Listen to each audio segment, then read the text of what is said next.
So hello, what's up mga ka-J-Vlog? Ayan, welcome ulit sa panibagong video. And for today's video, i-review natin ngayong 2025 ang na-purchase nating iPhone sa Green Hills, which is the iPhone 14 Plus. Maganda kaya itong gamitin ngayong 2025? Tara mga ka-J-Vlog, check natin.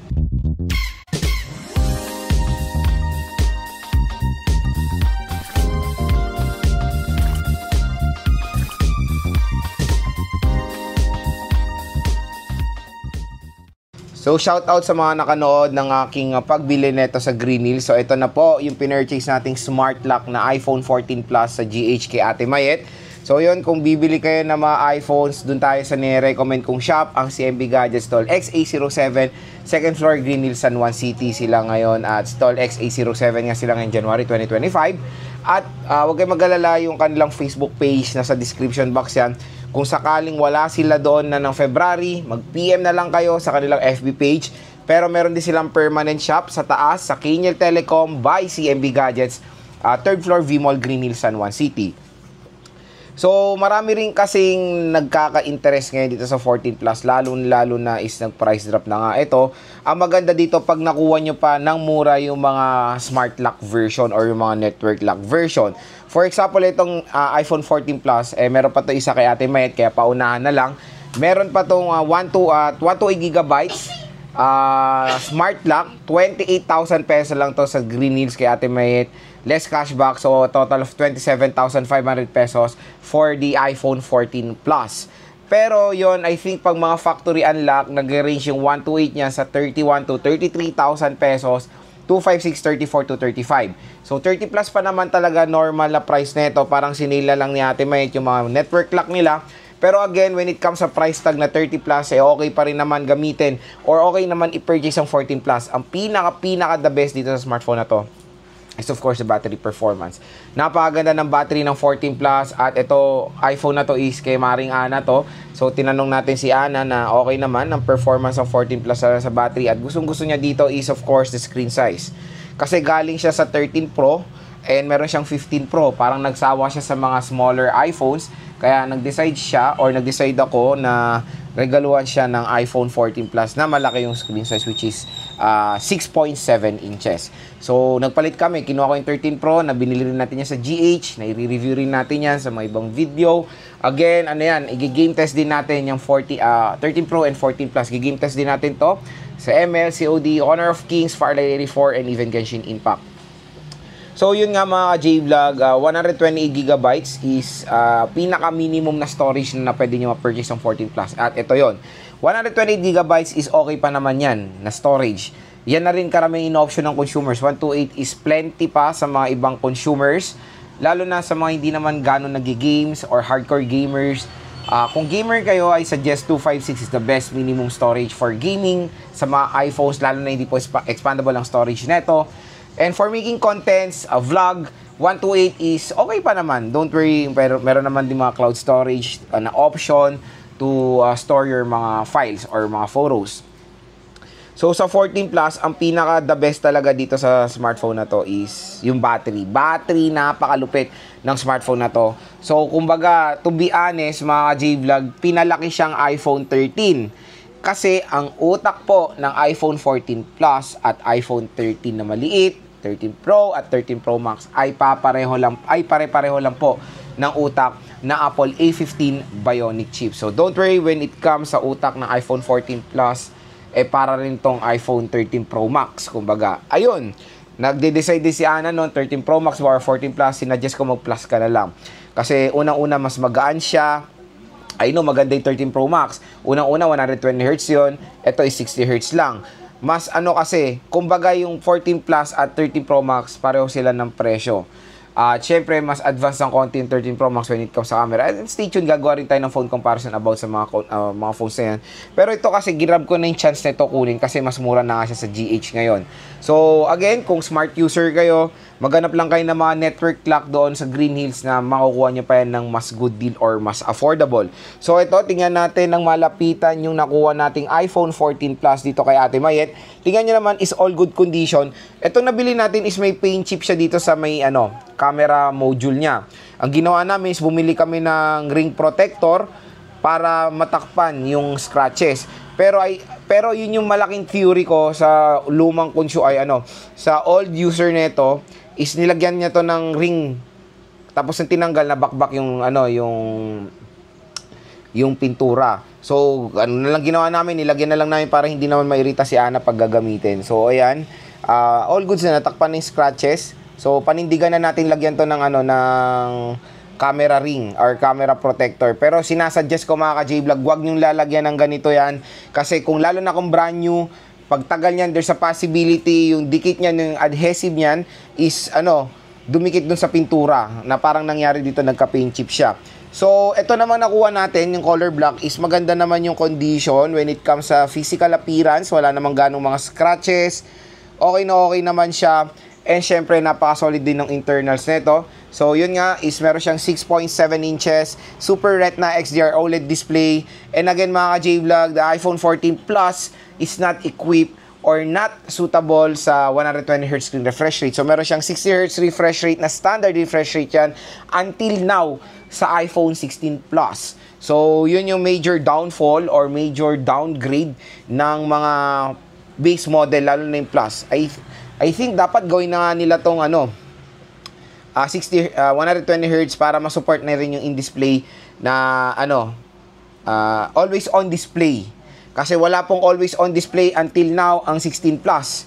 Na yun din yung nakakalungkot dyan. So, andun yung 16 Plus ko, pero 16 ko, pero wala rin siya always on.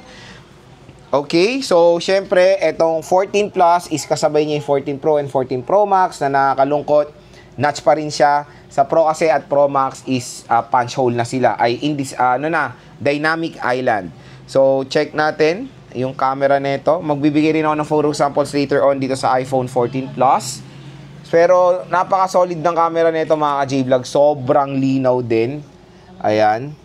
So, mamaya magpapakita ako ng photo samples nito. Ang pinaka-na-enjoy ni Ana dito is of course yung yung napakalaking screen size. Kumbaga ito yung affordable way nyo to go large display na hindi nagpo-Pro Max. Kasi syempre, kung i-compare mo to sa 14 Pro Max, sobrang layo ng presyo ng 14 Pro Max. Sa 40 Plus yung 14 Pro Max. Pero maraming consumers kinukonsider ba yung 14 Plus or 13 Pro Max. So yun, again, gagawa tayo ng video about dyan. And ang unang-una nyo rin titignan when buying a smartphone, lalo na mga pre-love, is yung display. Lalo na yung gilid niya, full brightness nyo. Tingnan nyo yung gilid, kung meron bang mga screen bleeding, meron bang mga dead pixel. And so far, lahat ng units na nakuha natin kay Ate Mayet is wala pong issue yan mga J-Vlog. So, ayan yung ating 14 Plus. Dito sa CMB Gadgets na na-purchase. Again, napaganda pa rin gamitin nitong smartphone na to ngayong 2025. So ito yung quick natin sa iPhone 14 Plus. So tingnan nyo naman yung nakuha nating unit kay Ate Mayet. So sobrang kinis naman ng 14 Plus na to mga ka-J-Vlog. Ayan, meron mga few scratches, yes. Yung major lang dito yung sa camera lens, which is na lagyan naman na natin ng protector. Again, sinabi ko naman yan sa inyo na kung brand new to nyo bibilin or sobrang kinis, wag nyo na lagyan ng camera lens. So again, nilagyan lang namin to ng camera lens kasi may scratch na siya. So, tingnan natin siya. Open na. Ito yung screen. 6.1 inches. Ayan siya. Super Retina XDR OLED display. So, ito yung pinaka maganda sa 14 Plus is of course yung napakalaking display na itong smartphone na to. Ayan So, notch display siya. Same lang naman ng notch doon sa iPhone 13 and 13 Pro Max. So, ito yung camera niya. Meron tayong photo mode and of course yung very famous na 0.5 lens. Meron tayong video. Sa video, ang pinaka-max sa resolution nito is 4K 60. At syempre, yung mga bago sa 14 ngayon is yung action mode na sobrang helpful yan. Lalo na pag kinabit nyo to sa motor or nagwa-vlog kayo na tumatakbo. Very useful yan. Cinematic, syempre, meron din tong iPhone 14 Plus na nauna natin na-introduce yan sa iPhone 13 series. So, very basic lang naman ng iPhone. And mamaya magpapakita ako ng photo samples nito. So, meron tayong slow-mo and even the ultra-wide camera can be used for slow-mo. HD 240 FPS.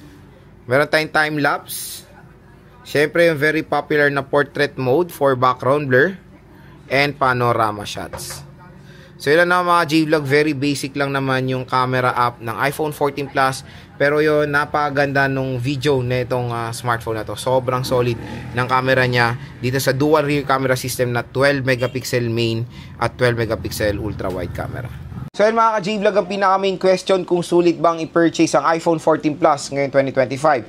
So yun, bigyan ko lang kayo ng quick recap sa 14 Plus. 14 Plus is release yan noong year 2022 at ito po ang kauna-unahang Plus iPhone. Dahil tinanggalan nila yung mini, ginawa nilang Plus, and to be honest mga ka-J-Vlog, the 14 Plus is hindi po siya naging mabenta noong 2022. Kasi, yun nga, ang utak nito ay pareho lang ng iPhone 13. Nagkaroon din tayo nakita ko rin yung mga reports na medyo mababa ang sales ng base model ng 14 compare sa Pro Max at Pro. Dahil yun nga, para rin tayong nag-13 doon. Pero, yung Plus din is parang mababa rin yung sales ni Apple dito. Pero, kaya yun, when it comes sa Green Hills, bibihira rin tayo makakita ng mga 14 Plus versions. Naging mabenta na yung mga Plus nung nag-transition sila sa iPhone 15 Plus. Kasi syempre ang dami nang nagbago doon. Unang-una yung utak, yung chipset, tapos yung dynamic island na adapt na, 48 megapixel yung main camera, and of course Type-C na siya. Itong 14 Plus yun nga, para siyang pinalaking iPhone 13 lang, yun. Pero again, ngayong 2025, marami na nagkakagusto dito sa 14 Plus dahil mas mura na siya. Kasi nung lumabas sa market is super duper expensive to, nasa 60 to 70,000 pesos ang iPhone 14 Plus. Pero ngayon 2025, nasa around 30 plus na lang siya. Tapos pag network lang, isa sa 27 to 28,000 pesos. Kaya yun mga ka-J-Vlog, okay naman i-purchase itong 14 Plus. Napakagandang gamitin nito, lalong-lalo na yung battery napakakunat. Ang laki ng display, mas magaan siya sa Pro Max. Kasi yung ibang consumer syempre nabibigatan sa 13 Pro Max or 14 Pro Max. Ito mas lighter to. Aluminum body with glossy glass, dual rear camera system, at maganda rin naman yung display niya dahil Super Retina XDR OLED display. So again mga ka-J-Vlog, abangan nyo na lang yung game test natin dito sa iPhone 14 Plus. Si Maring Ana, iva-vlog test to at ika-camera test to para rin magkaroon kayo ng further in-depth review. When it comes sa camera nito, doon tayo magpo-focus si Ana sa camera in-depth review, ako sa full review and game test. So, kung interested kayo sa 14 Plus, again, very rare na lang or sobrang bihira lang na ito magkaroon sa Green Hills hanggang meron pang stock. Yung nire-recommend nating shop, i-click nyo na lang po yung kanilang Facebook page. Bumisita na rin kayo sa kanilang shop stall, XA07, second floor Green Hills, San Juan City. Pero yon, i-click nyo yung link. Mag-PM na kayo, mag-inquire na kayo dahil meron pa sila available na 14 Plus na very limited na lang stocks.